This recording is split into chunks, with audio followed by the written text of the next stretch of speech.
네, 이제 그 GCD 문제에 대한 답,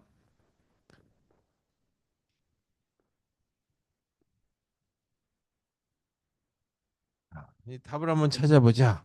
이 답이 바로 뭐냐 하면 이 알고리즘이다라고 얘기했죠.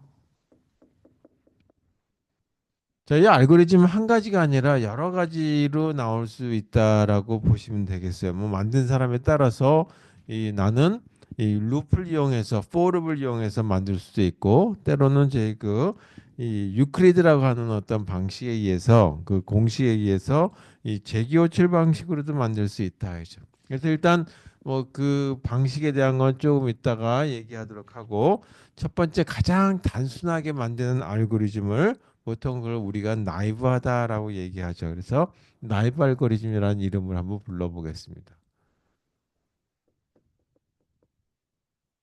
저희 알고리즘의 경우를 보게 되면 그냥 이 두 개의 수, 예를 들어서 이거를 G라고 GCD 중에 M과 N이라고 하는 두 개의 수 중에 공통으로 나누는 이 수 값을 중에 가장 큰 걸 찾아라라고 한다 이거죠. 그러려면 어떻게 되냐면 이것 중에 만약 이거는 10이고 이건 이 4였다라고 한다면 4를 가지고 시작하는 게 맞겠죠. 10 가지고 할 수가 없겠죠. 그래서 일단 이 두 수 중에 작은 걸 찾아가지고 시작한다. 그래서 이거를 뭐 C 언어는 아니고 그냥 일반적인 뭐 알고리즘 언어의 표현법으로 그냥 제 나름대로 써보도록 하겠습니다. 그래서 이런 걸 갖다가 의사 그 코드다라고 얘기하죠. 그래서 이건 이제 좀 이따 얘기하도록 하고 이 GCD라고 하는 알고리즘을 한번 만들어 보자. 그 중에 하나가 M이라고 하는 변수와 N이라고 하는 매개 변수 두 개로부터 나누는 이수 중에 가장 큰 걸 찾아라라고 한번 해보자. 그러면 그 중에 하나는 m과 n 중에 두 개의 수를 나눈 거니까 이 중에 작은 값을 찾아서 거기다 하나씩 하나씩 값을 증가시켜 가면서 두 개가 동시에 나눠지는지를 찾아봐야 되겠죠. 따라서 이 m과 n의 이 그 동시에 나누는 가장 이 두 개 중에 가장 작은 값을 찾는다 이거죠. 그럼 그걸 동시에 나누는 값도 있겠지만 그거보다 하나 더 큰 값을 찾아야 되겠죠. 따라서 플러스 1이라고 하는 거로부터 시작해서 그 나누는 값이 i라고 하는 걸로 나눠지는지를 한번 반복해 보자. 따라서 여기를 이렇게 i 값 만약에 이게 아까 10하고 4였다라고 한다면 4보다 하나 더 큰 값 5부터 시작해서 5, 4, 3, 2, 1 해가지고 계속 나눠보는 거예요. 따라서 i 값을 하나씩 빼보면서 이 두 개의 수 m과 n을 나누는지 동시에 나누는지 한번 확인해 보면 되겠죠. 그래서 이거를 언제까지 하냐면 두 개의 수를 나누는 걸로 해서 그 중에 가장 큰 거니까 이게 i라고 하는 이 변수가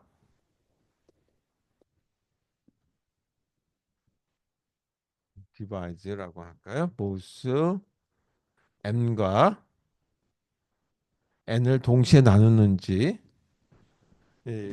대한 걸 찾으면 되겠죠. 그 동시에 두 개가 나눠질 때까지 계속 값을 하나씩 감소시키는 거예요. 예를 들어서 이 GCD 아까 얘기했듯이 10하고 4였다라고 한다면 먼저 이 5라고 하는 걸로 한번 이제 그 10하고 4를 나눌 수 있는지에 대한 거를 동시에 나눌 수 있는지 확인해 보는 거죠.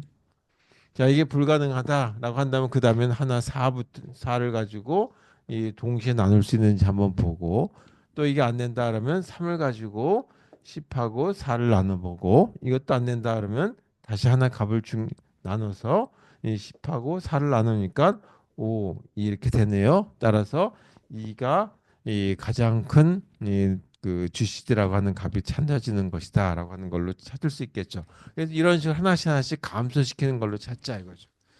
그래서 최종적으로 GCD라고 하는 이 값은 얼마가 되냐면 i라고 하는 걸로 찾아진다라고 하는 걸로 볼 수 있겠죠. 자, 이렇게 해서 반복문에 의한 거, 자, 이걸 갖다가 나이브 알고리즘이라고 부르겠다 이거죠. 자, 이 알고리즘 가장 원초적인 방법으로 처음에 이 컴퓨터 프로그램을 받는 사람들이 시작하게 되는 방식이 되겠죠.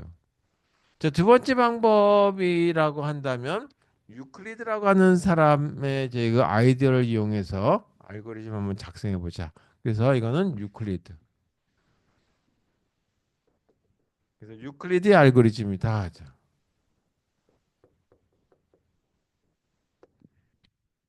자, 유클리드 알고리즘을 쓰게 된다면 그때 알고리즘의 작성은 이렇게 써라 이거죠.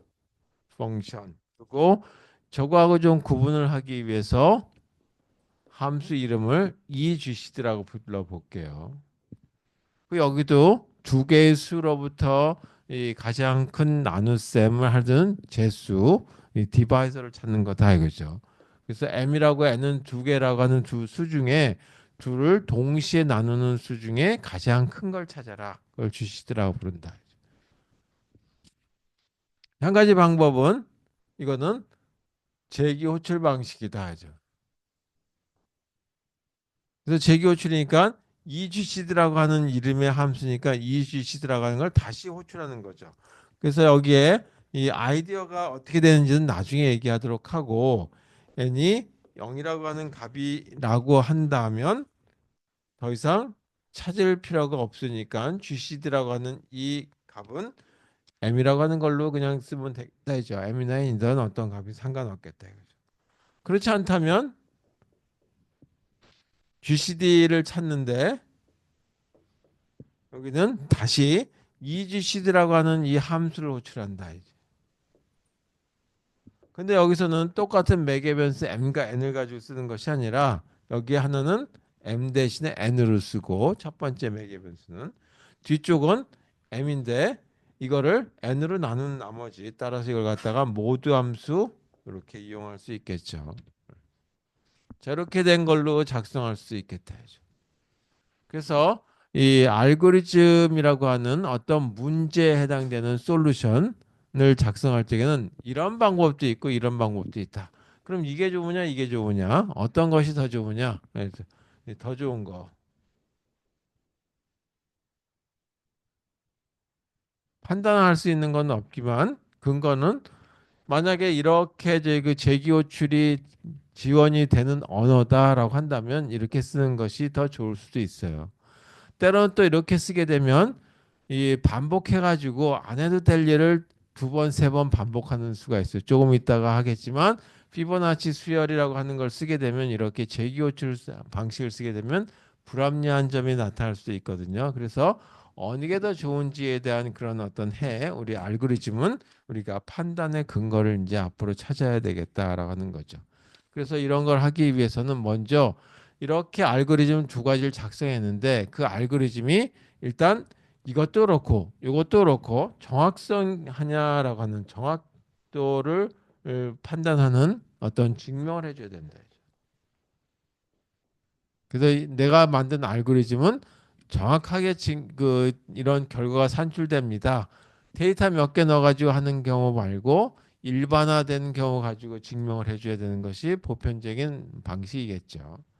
자, 두 번째는 뭐냐면 정확하게 결과 나올 수 있는데 얼마나 빨리 나오느냐, 메모리는 얼마나 많이 차지하는지 적게 차지하는지에 대한 거. 그래서 그런 걸 갖다가 복잡성이다 그러죠. 복잡도.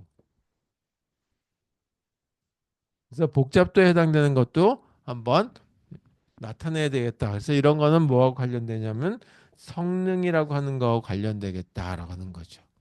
그래서 이 두 가지 것들을 항상 알고리즘을 작성하고 나면 요거를 증명해주고 그 다음에 성능에 대한 걸 갖다가 이 분석을 해줘야 된다. 이건 결국은 분석이죠. 이것까지 해줘야 되는 게 원칙이죠. 그래서 내가 뭔가 알고리즘을 작성해가지고 새로 발표했다라고 한다면 기존에 있는 것보다 얼마만큼 좋아졌는지에 대한 걸 가지고 데이터를 집어넣어가지고 할 수 있겠죠.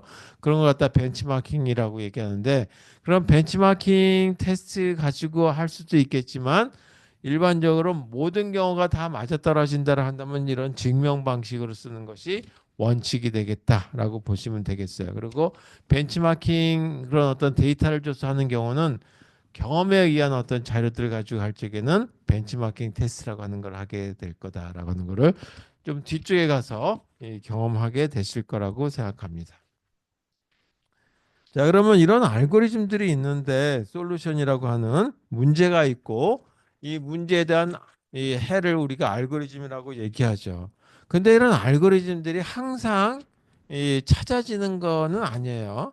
그래서 여기서 알고리즘이다라고 한다면 결과가 정확하게 나온다든지 아니면 이 최적 결과를 찾을 때를 얘기하는 것이지 엉성한 결과가 나오는 그런 경우에 대한 알고리즘을 얘기하는 건 아니에요. 그래서 바로 이런 이제 그 해를 찾는 문제와 관련해서 지금부터 몇 가지 정의를 한번 얘기해 보도록 하겠습니다.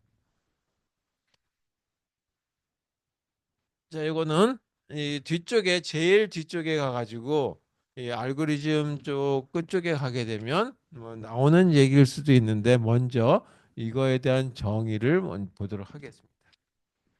이 중에 하나가 뭐냐면 unsolvable problem이다. 그래서 아까 문제가 있었죠. 그래서 그 문제로부터 해가 뭐냐면 알고리즘이다라고 얘기했어요. 그래서 이 문제가 있는데 unsolvable이다라고 하는 거예요. 그리고 문제니까 problem.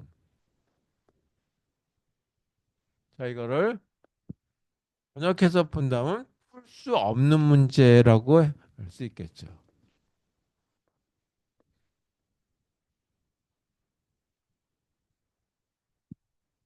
풀 수 없는 문제는 뭐냐면 못하는 건 아닌데 결과가 완벽하게 최적 결과를 얻지는 못하고 준 최적 결과는 얻을 수가 있을지 모르지만 우리가 원하는 건 뭐냐면 항상 최적 결과가 얻어져야 된다라고 하는 그런 경우를 얘기한다 그러죠. 그래서 이런 unsolved problem은 뭐냐면 알고리즘이 없는 문제를 얘기한다.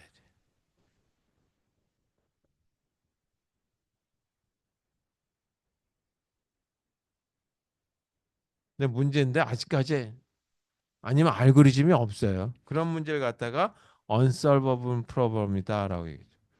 우리가 이 그 수학에서 어려운 문제들이라고 하는 것 중에 있는데 그 중에 하나가 알고리즘이 없는 게 있어요. 그게 뭐냐면 이 그 이제 인수분해 같은 것들이 일종의 인수분해에 대한 문제가 있다. 그럼 이거로부터 저희 그 인수분해를 정확하게 해가지고 아 이렇게 하게 되면 인수분해가 완벽하게 된다라고 하는 알고리즘이 없다 이거죠. 이 문제에 대한 해에는 뭐냐면 알고리즘이 될 텐데 여기서 알고리즘이 아직까지 존재하지 않는다 이거죠.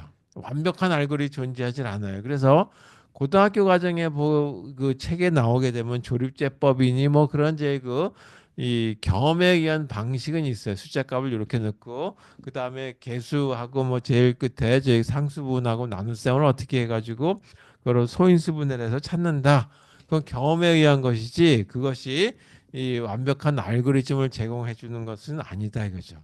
그래서 이런 걸 갖다가 unsolvable problem이다라고 얘기하고 이 아주 어려운 문제의 하나 중에 한 게 되겠죠. 아직까지 풀이 과정을 못 찾은 거다.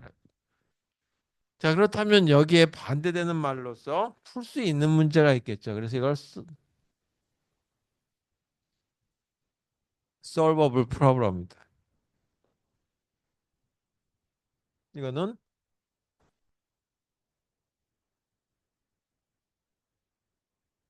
풀 수 있는 문제들을 얘기하는 거죠. 풀 수 있는 문제란 얘기는 뭐냐면 문제가 주어지면 아까 GCD와 같이 이 그 알고리즘이 존재하는 경우. 그래서 이거는 알고리즘이 분명히 있다 이죠. 여기도 알고리즘이 없다는 얘기는 뭐냐면 최적 결과를 찾지 못한다는 얘기예요. 최적 결과가 안 찾아지는데 이렇게 하면 최적 결과에 비슷하게 가긴 하더라.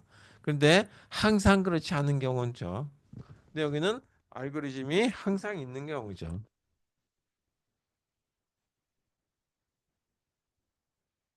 그래서 우리가 미분을 한다든지 적분을 한다든지 뭐 그런 것들은 다 저희가 알고리즘이 있어요. 그런 것 때문에 어려운 문제다라고 얘기할 수는 없는 거죠. 그래서 해결할 수 있는 방법이 존재하죠.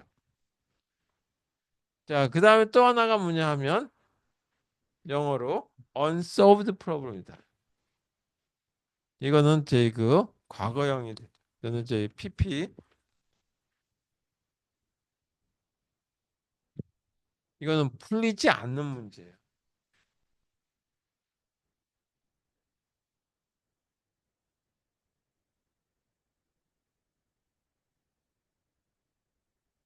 자, 풀리지 않는 unsolved problem이다라고 하는 거는 이거를 이제 우리가 보통 얘기할 때 어려운 문제다라고 얘기하게 돼. 그래서 알고리즘이 있는지 없는지 아직까지 모르겠다 이제.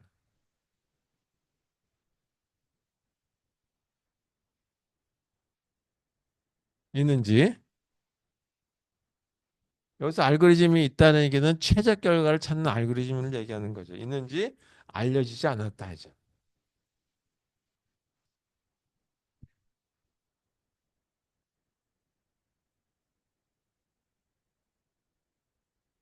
이 얘기는 뭐냐면 굉장히 어려운 문제다라고도 얘기할 수 있어요. 왜냐하면 시간이 엄청나게 오래 걸린다.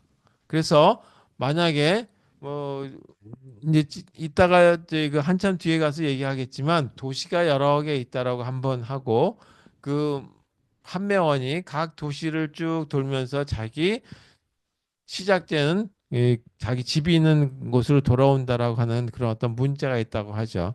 그래서 그런 거 갖다가 트래블링 세일스맨 프로그램이라고 얘기하는데 도시를 다 반복 그 쭉쭉 방문하고 나는데 최소 비용으로 도시에서 도시로 이동할 때 이 거리를 최소화한다든지 자기가 갖고 있는 이 교통비를 최소화한다든지 뭐 숙박비를 최소화한다든지 하여튼 그런 최소 비용으로 원위치로 되돌아오는 그런 문제가 있거든요. 그런 문제를 갖다가 도시가 몇 개 안 되면 큰 문제 없이 찾을 수가 있는데 다 해보면 되는 거니까. 근데 도시가 수십 개, 수만 개 됐다라고 했을 적에는 그 문제를 풀기 위해서는 어떻게 하는 알고리즘이 가장 최적해 줄 것이냐. 근데 도시가 여러 개 되면 컴퓨터를 가지고 그 프로그램을 수행하는데 컴퓨터가 완전히 고장 나가지고 교체할 때까지 결과가 안 끝날 수가 있단 말이에요. 그래서 이런 문제들을 갖다가 unsolved problem이다라고 얘기한다 이거죠. 그래서 이런 이 그 세 종류 중에 우리가 이제 다뤄야 될 문제는 이번에는 제 그 학사 과정이니까 주로 이 부분을 다루게 되겠죠. solved problem이라고 하는 거에 대한 알고리즘.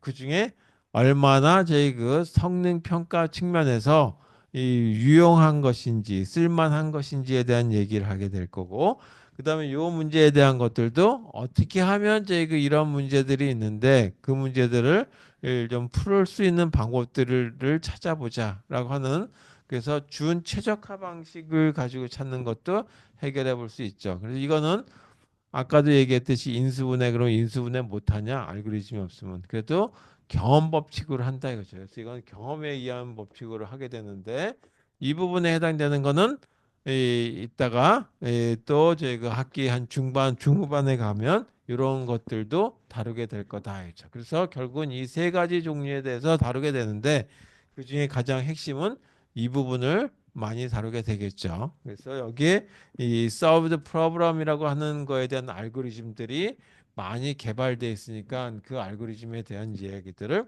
하게 되겠습니다.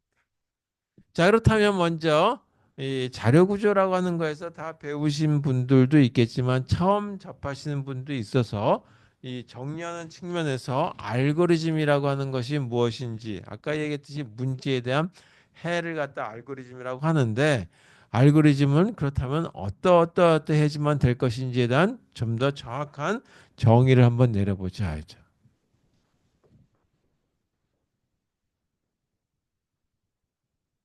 알고리즘이란 무엇이냐라고 하는 거죠. 알고리즘을 하기 위해서는 먼저 명령어의 개수가 한정되어 있는 개수를 갖고 있어야 돼요. 무한 개수의 명령을 가지고 끊임없이 동작한다면 알고리즘이 결국은 어디서 어디까지 하라는지 끝이 없는 거죠. 따라서 이거는 반드시 유한계.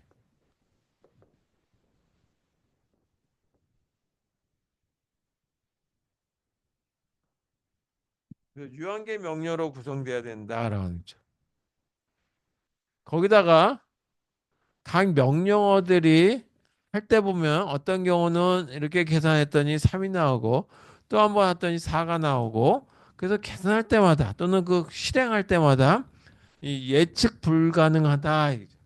그렇다면 좀 곤란한 거예요. 그래서 이 각 명령은 어떻게 하더라도 명확해야 된다 하죠. 누가 봐도 이거는 이런 명령을 실행하게 되면 이런 결과가 나온다라는 것을 예측할 수 있어야 된다. 또 하나는 뭐냐면 각 명령어를 하는데 한없이 이제 그 시간이 많이 걸리는 것이 아니라 또는 또 하더니 메모리를 엄청나게 많이 차지한다. 그렇게 하는 것이 아니라 가능하다면 좀 더 효과적으로 결과를 산출해 주는 게 좋겠죠. 따라서 명령어는 효과적인 어떤 결과를 산출해야 되겠다. 자, 여기 유한계의 명령으로 돼 있다라고 얘기했어요. 근데 유한계의 명령을 되는데 예를 들어서 무한 루프를 돌아간다라고 한다면 알고리즘이 끝나질 않겠죠. 그래서 이 알고리즘이라는 거는 뭐냐면 이 명령들의 수행은 반드시 종료해야 된다. 그래서 이 알고리즘은 종료해야지만 이 그 결과를 산출할 수 있겠죠. 그래서 이런 모습을 갖고 있는 걸 알고리즘이다. 물론 여기에는 입력은 어떻게 되고 출력은 어떻게 되고 그런 게 있는데 적어도 출력은 한 개 이상은 나와야지만 아 이게 종료되고 결과를 예측할 수 있겠죠. 볼 수가 있겠죠. 입력에 대한 거는 없을 수도 있어요. 그래서 일단 종료해야 된다는 거와 출력은 적어도 한 개는 갖고 있어야 된다라고 하는 측면에서 생각해 보면서 알고리즘의 일단 생각 이런 거를 개념을 파악하시면 되겠고 전 시간에도 얘기했지만 이 알고리즘이라고 하는 말과 프로그램이라고 하는 말은 엄연히 구분이 된다라고 얘기했어요. 그래서 알고리즘은 반드시 종료해야 되지만 이거는 종료해도 되고 아니면 그냥 무한 동작해도 상관없다.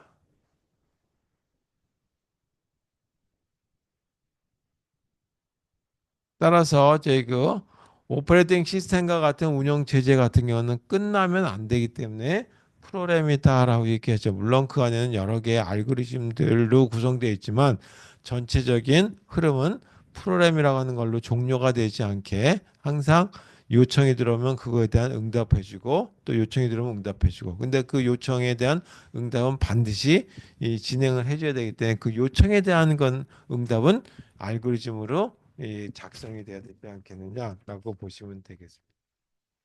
자, 그러면 이와 같은 이 세 가지 정의에 따라서 우리가 알고리즘을 이제 작성하기도 하고 새로 만들기도 하고 또는 있는 것들을 활용해 보기도 하고 또는 저희 그좀 더 개선해 보기도 하고 하겠죠. 그래서 이런 알고리즘들을 새로 만들든지 아니면 뭐 대학원에 들어가셔가지고 이 알고리즘을 더 작성하실 수도 있고 기업에 들어서 알고리즘을 새로 만들 수도 있고 그래서 하다 보게 되면 우리는 이제 여기서 알고리즘이라고 하는 거를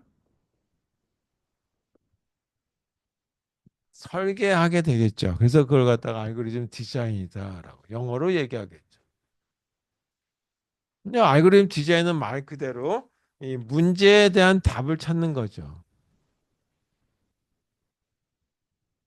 이걸 갖다가 이 찾아내는 것이 알고리즘 디자인이다라고 한다면 이 찾고 난 알고리즘에 대한 걸 분석을 해줘야 되는 거 이걸 갖다가 어널리시스라고 얘기하면 되겠죠. 이 어널리시스는 아까 얘기했듯이 아까 저희 그 나이브 알고리즘 GCD라고 하는 걸 찾는데 또는 저희 그 EGCD라고 하는 걸 찾는데 그 알고리즘이 정확하게 동작하는지에 대한 거를 판정을 내려줘야 되겠죠. 그거는 뭘로 하냐면 증명을 해줘야 된다. 물론 데이터 값 몇 개까지 줬는데 그 데이터 가지고 보니까 잘 되더라. 몇 개 됐는데 재수없게 마지막에 가서 안 될 수도 있겠죠. 그리고 특히 뭐 시연회를 거치려고 하면 꼭 그럴 때 안 되는 수가 있단 말이에요. 그래서 그런 문제에 대한 거는 저희 그 벤치마킹 테스트 할 때 얘기고 우리는 이런 알고리즘을 작성하고 나면 알고리즘의 정확성을 얘기해 줘야 된다는 얘기죠. 그래서 정확성을 꼭 분석해 줘야 되는 거죠. 그래서 이런 정확성, 이걸 콜렉트니스다. 그리고 아까 얘기했듯이 이 알고리즘은 얼마나 복잡한지, 여기서 복잡성이 있다라고 하는데 또는 복잡도 이 두 가지에 대한 거를 분석해 줘야 된다. 이제 여기는 아까 얘기했듯이 시간은 얼마나 소요될 것인지. 근데 이 시간 소요되는 것이 슈퍼컴퓨터에서 하는 것이냐, 아니면 스마트컴 그 우리 스마트폰 같은 데서 할 것인지, 아니면 굉장히 느린 과거의 이제 그 4비트 컴퓨터 같은 데서 실행할 것인지, 그런 어떤 이제 하드웨어하고는 좀 더 무관하게 얘기하자 이거죠. 그래서 시간은 하드웨어에 무관한 어떤 시간 측정법을 한번 생각해 보자.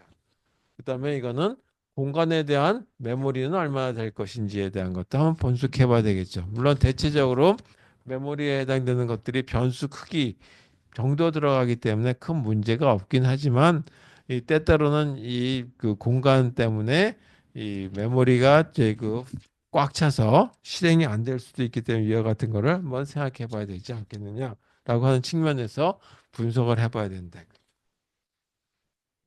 자, 그렇다면 이런 알고리즘을 작성하기 위해서 어떻게 작성해야 되겠느냐? 그래서 알고리즘 표현을 해야 되겠죠. 알고리즘을 표현하는 방식은 여러 가지 표현 방식이 있을 거예요. 그 중에 우리가 이제 이번 학기 내내 쓰게 될 것 중에 하나가 뭐냐면 수도 코드다라고 하는 의사 코드라고 하는 걸 쓰죠. 의사 언어 또는 유사 언어, 유사 프로그램 언어.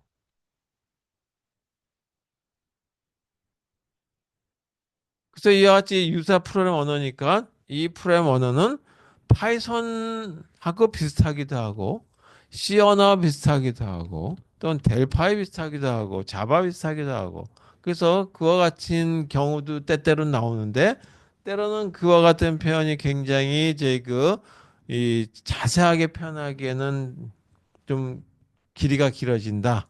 그렇다면 그걸 그냥 이 말로 그냥 표현할 수도 있을 거예요. 그래서 그런 걸 갖다 의사 언어다라고 얘기하고 이런 걸 갖다가 수도 코드다라고 합니다. 수도 랭귀지. 그래서 수도 랭귀지라고 하는 걸 이용해서 표현하면 되겠죠. 물론 이렇게 표현하게 되면 이와 같은 저희 프로그램 언어가 없기 때문에 실제 결과를 산출하기 위해서는 C라든지 파이썬이라든지 자바와 같은 그런 어떤 여러 가지 알고리즘을 언어를 써야 될 거죠. 그래서 그걸 갖다가 실제 프로그램 언어다라고 하죠. 그걸 갖다가 프로그램 랭귀지.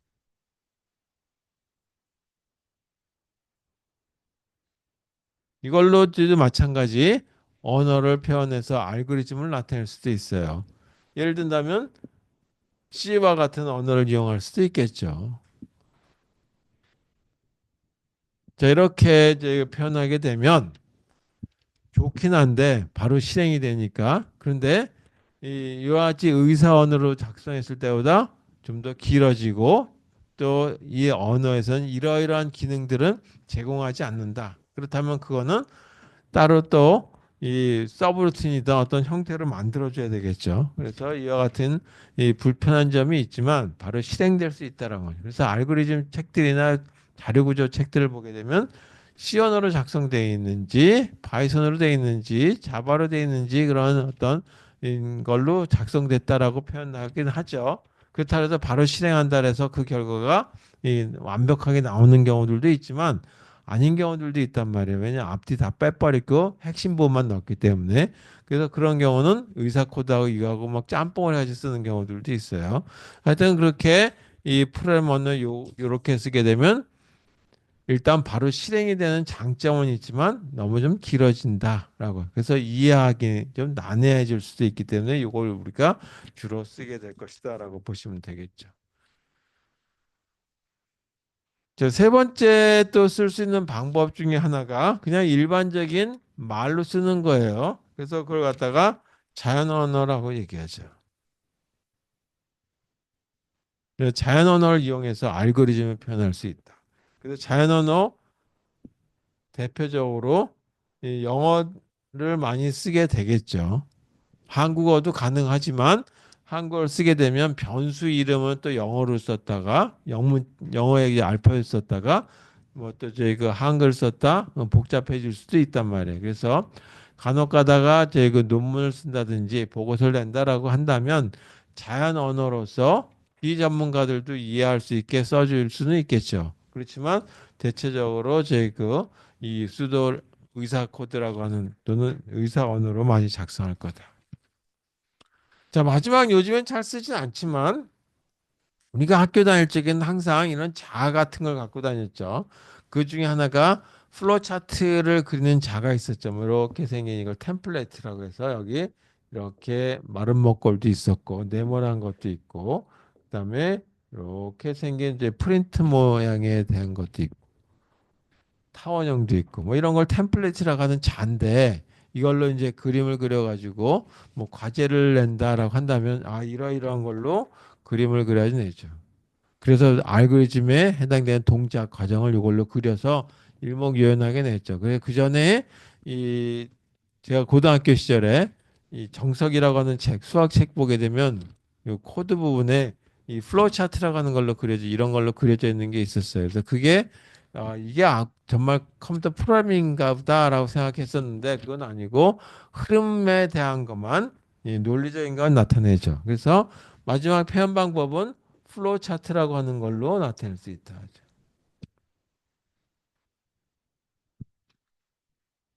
플로우 차트로 나타내게 되면 어떻게 보면 약간의 그림 형태이기 때문에 이해하기가 좋을 수도 있는데 때로는 이걸로 나타내기에 굉장히 난해한 부분들도 있어요. 그래서 이건 그림 그리고 나타낼 적에는 전반적으로 기업에서 이러이러한 흐름으로 이 자료들이 왔다 갔다 하는 코볼이나 뭐 그런 것들로 프로그램을 왕년에 짤 때 데이터 프로세싱 할 때 정도는 쓸 수 있는데 지금처럼 저희 그 인터넷 상황에서 네트워크가 되고 그다음에 그럴 이벤트 방식이라고 얘기하는데 뭐 키보드가 눌러졌을 때 어떻게 동작하고 그런 거 할 때 그리기에는 조금 난해하기 때문에 플로우 차트 가지고 알고리즘을 펴는 경우는 극히 좀 드문 현상이다라고 지금 보시면 되겠습니다. 자, 그래서 이렇게 일단 이제 이 알고리즘에 대한 얘기까지 이런 종류 어떻게 표현하는지에 대한 얘기를 해봤어요. 물론 이제 이 조금 더 저희 본다면 분석을 하기 위해서 우리가 이 아까 저희 이 GCD라고 하는 거는 어떻게 저희 이 정확하게 되는지 콜렉트니스라고 하는 정확성도 증명하는 걸 좀 보여줄 필요가 있고 때로는 메모리는 얼마나 사용한 것인지에 대한 걸 비트라 단위로도 나타낼 수도 있는데 그와 같은 거는 이번에는 그냥 생략하도록 하겠습니다. 자, 그렇다면 알고리즘 분석에 대한 거 위주로 얘기를 한번 해보고 그다음에 우리 책에 보게 되면 알고리즘 분석하는 방법이 보통 이제 세 가지를 쓰는데 거기다가 몇 가지를 좀 더 추가해가지고 얘기하고 있어요. 근데 그걸 잘 쓰지 않고 있기 때문에 보통 이제 알고리즘의 이런 복잡도라고 하는 걸 얘기할 때 사용하기 위한 성능 분석 방법에 대한 얘기를 좀 해보도록 하겠습니다. 자, 이것도 자료 구조에서 했죠. 그리고 또 자료 구조 시간에 만약에 같이 들으시는 분은 중복되는 부분일 거다라고 보시면 되겠습니다. 뭐 어차피 다 마찬가지 나오는 거예요. 자, 그럼 알고리즘에 대한 분석을 한번 해보죠. 이 분석은 복잡도라고 하는 것만 가지고 얘기해 보죠. 복잡도를 영어로 이 컴플렉시티라고 하는데 여기서는 이제 어떻게 표기하냐면 이 점근적 표현을 쓴다라고 하죠.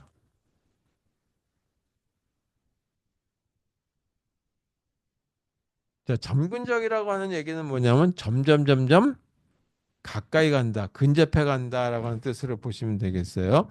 그래서 그와 같은 표현법은 어떻게 될 것인지 점점 근접해 가는 법. 그래서 요거에 대한 걸 갖다가 영어로 asymptotic notation이다라고 합니다. 뭐 그건 영어로 된 건 이제 나중에 하고요.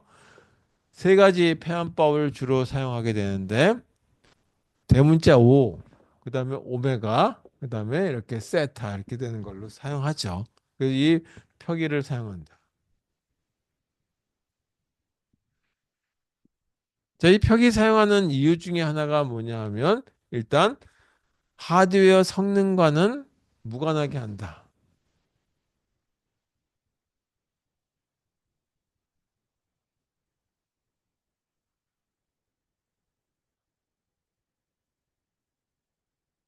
무관하게 이 그 분석을 해줘야 되겠죠.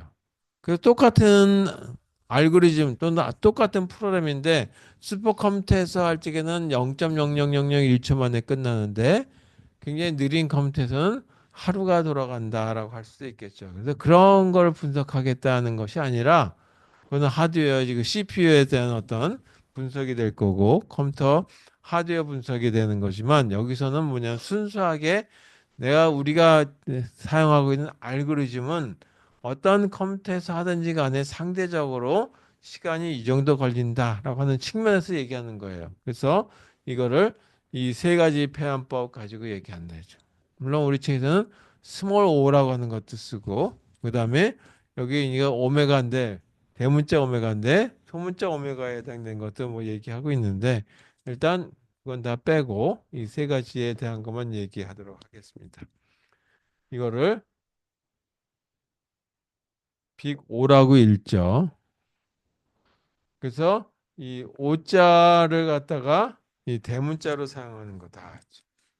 어떤 경우에 이렇게 쓸 것이냐라고 하는 걸. 먼저 예를 들어서 한번 볼게요. 3의 n 더하기 2라고 하는 걸 갖다가 표현할 때 3의 n 더하기 2라고 하는 거는 이거는 4의 n이라고 하는 것보다 작거나 같을 거다 하죠. 어떤 경우냐 하면 이런 경우에 n이라고 하는 값이 2 이상일 경우에 2 이상일 때 여기다 2를 집어넣게 되면 6 더하기 2 해가지고 8 여기다 2를 하니까 8 동일한 값이 되죠. 만약에 n이 3이 되게 되면 9 더하기 2 해가 11 그 다음 이건 12가 되고 그래서 이게 부등호 방향이 이 방향으로 커져 있단 말이에요. 그랬을 때 이 앞에 이런 부분 가장 큰 저희 이 개수 부분에 대한 거 지수가 가장 큰 것 중에 개수 이런 것들에 대한 거는 무시하고 요것만 가지고 한번 본다는 얘기죠. 그래서 이와 같은 경우에 이거를 어떻게 볼 수 있냐면 3n 더하기 2라고 하는 거는 이렇게 봐도 되겠다. n이라고 하는 걸로만 보자 이거죠. 그래서 이 앞에 4라고 하는 거는 어떤 컴퓨터에서는 슈퍼컴퓨터에서는 빠르고 어떤 컴퓨터에서는 늦고 하기 때문에 이런 숫자 상수값은 제거하고 그냥 여기에 해당되는 변수값처럼 나타나는 이 그 값만 가지고 보고 그때 여기다가 빅 O라고 하는 걸로 표현해 보자. 그러니까 3n 더하기 2라고 하는 거는 어떤 값보다 작은 어떤 걸 얘기하는 거죠. 그래서 이와 같은 걸 뭐냐면 기껏해야 4 요거보다 작다.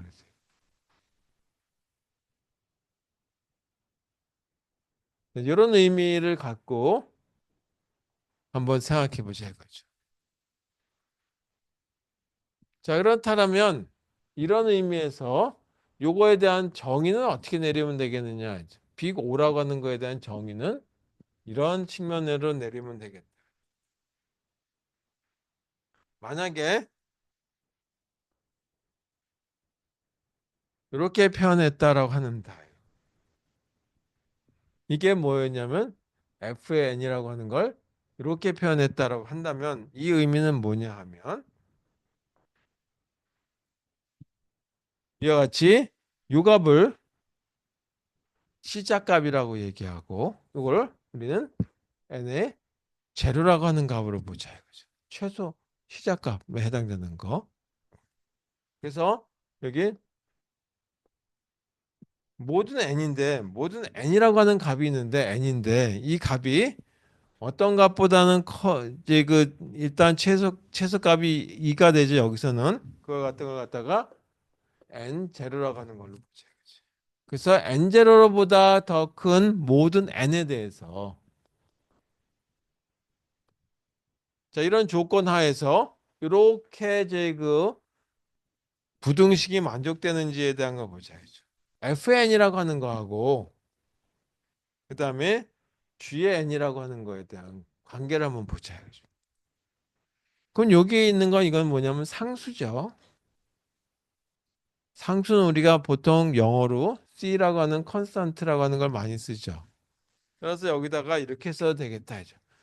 부등호 방향이 여기 보니까 이렇게 되고 이 부분이 이 안에 들어갔던 거니까 요거를 G의 N이라고 보면 되겠고 요거를 FN이라고 보면 되겠죠. 따라서 여기 G의 N에다가 4 대신에 일반화된 상수값을 곱해줘도 되겠다.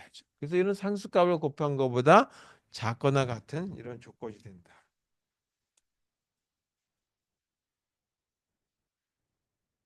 그래서 이런 조건인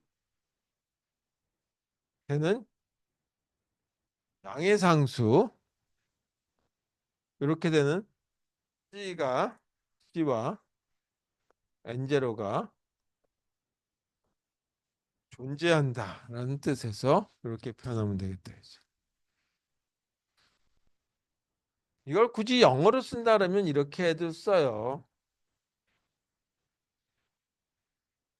수학에서 존재한다.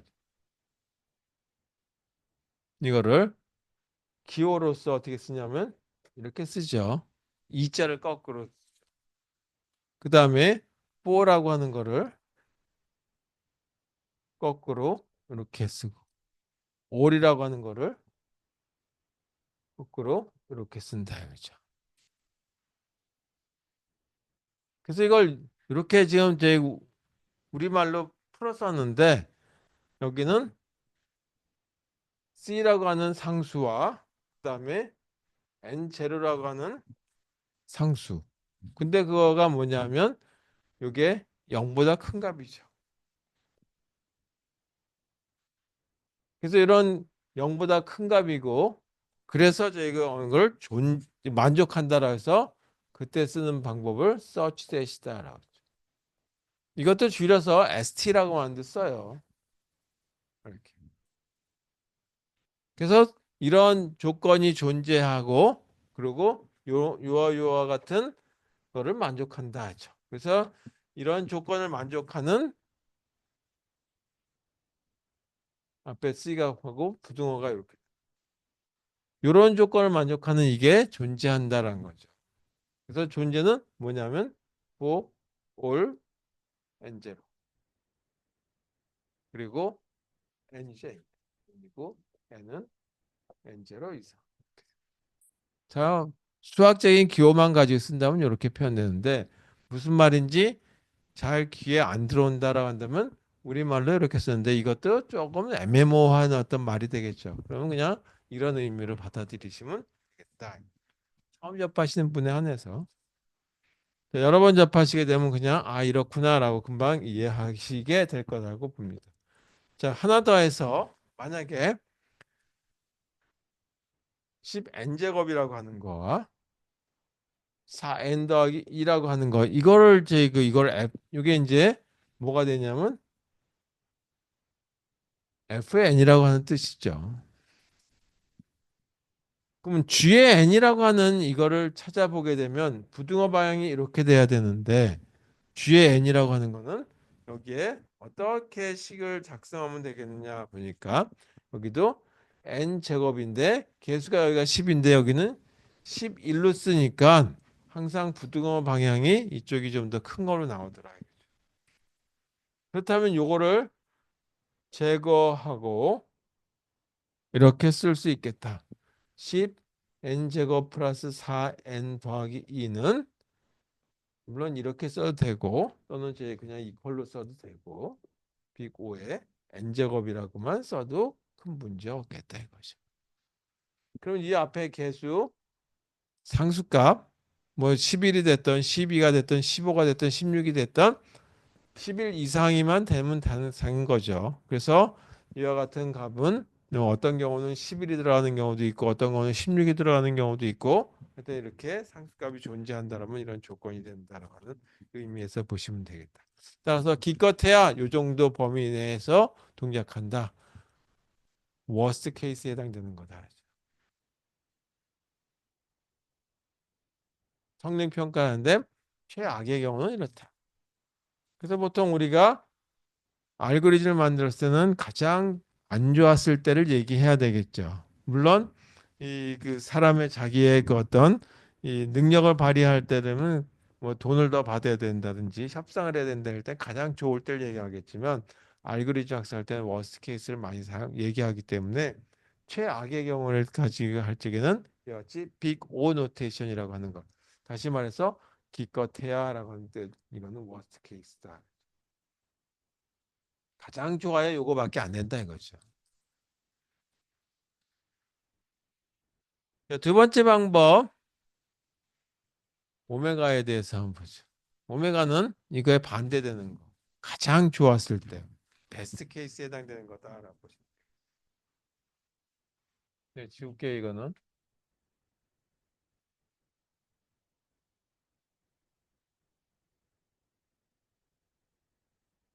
네, 이 오메가까지 하고 좀 쉴게요. 이건 오메가. 그다음에 웬만하면 가능하다면 이렇게 이 특수기호들 우리 입장에서는 특수기호죠. 물론 영문자도 특수기호, 알파벳도 특수기호긴 하지만 특히 이와 같이 이 그리스어에서 사용되는 것 같은 경우는 눈에 좀 잘 안 들어올 수도 있는데 뭐 이거는 그냥 한 글자만 사용되니까 큰 문제는 없지 않겠느냐라고 생각합니다. 자, 이것도 하나의 이 예를 들어서 저와 같은 경우를 한번 보죠. 3n 더하기 2라고 하는 걸 한번. 그때 이 부등호 방향이 3n 더하기 2라고 하는 거는 3n하고 비교해 봤을 때 항상 부등호 방향이 이쪽으로 크던지 뭐 0이면 이렇게 되겠죠. 물론 여기다 이퀄을 넣어도 큰 문제 없을 거다. 그래서 여기서는 n이라고 하는 값이 1 이상일 때 되면 이런 조건이 만족한단 말이에요. 그래서 부등호 방향이 아까 이거하고 반대 방향으로 붙었죠. 이거 최대로 붙었을 때 이렇게 된다는 얘기죠. 가장. 이거는 반대로 붙었어요. 따라서 이와 같은 경우에 어떻게 표현하냐면 이런 경우를 오메가로 표현한다. 요거 부등호 방향으로.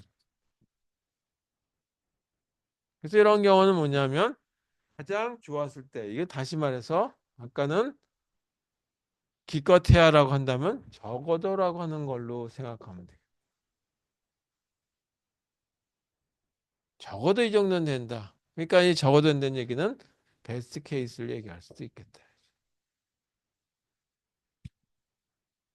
그러면 이거에 대한 정의를 직접 쓴다면 어떻게 하면 되겠느냐? 우리가 이거를 이렇게만 표현했지만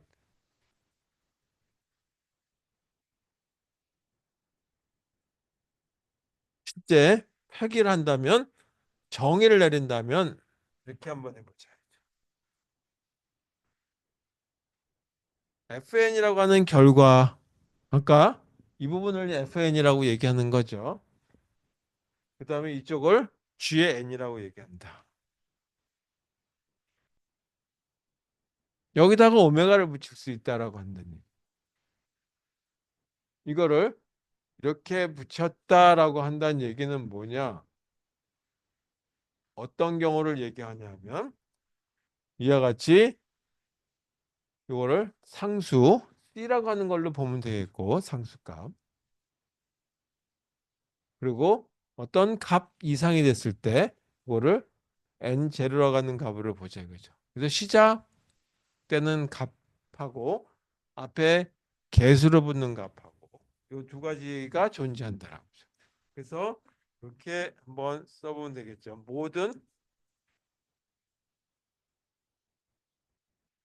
n인데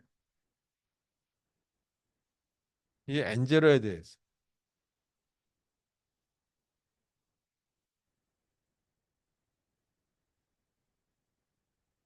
fn이라고 하는 거하고 g의 n이라고 하는 거에 상수값을 곱했을 때 부등호 방향이 이렇게 바뀐다 이죠.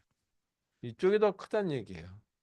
그러니까 이건 뭐냐면 이제 더 크니까 이거보다 더 작은 걸 썼다는 얘기죠. 이 C값 뺀 거. 그러니까 가장 좋았을 때 얘기하는 거죠. What best case. 그래서 이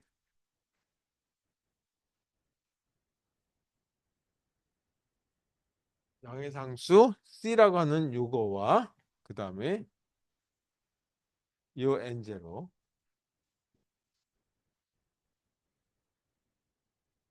존재한다.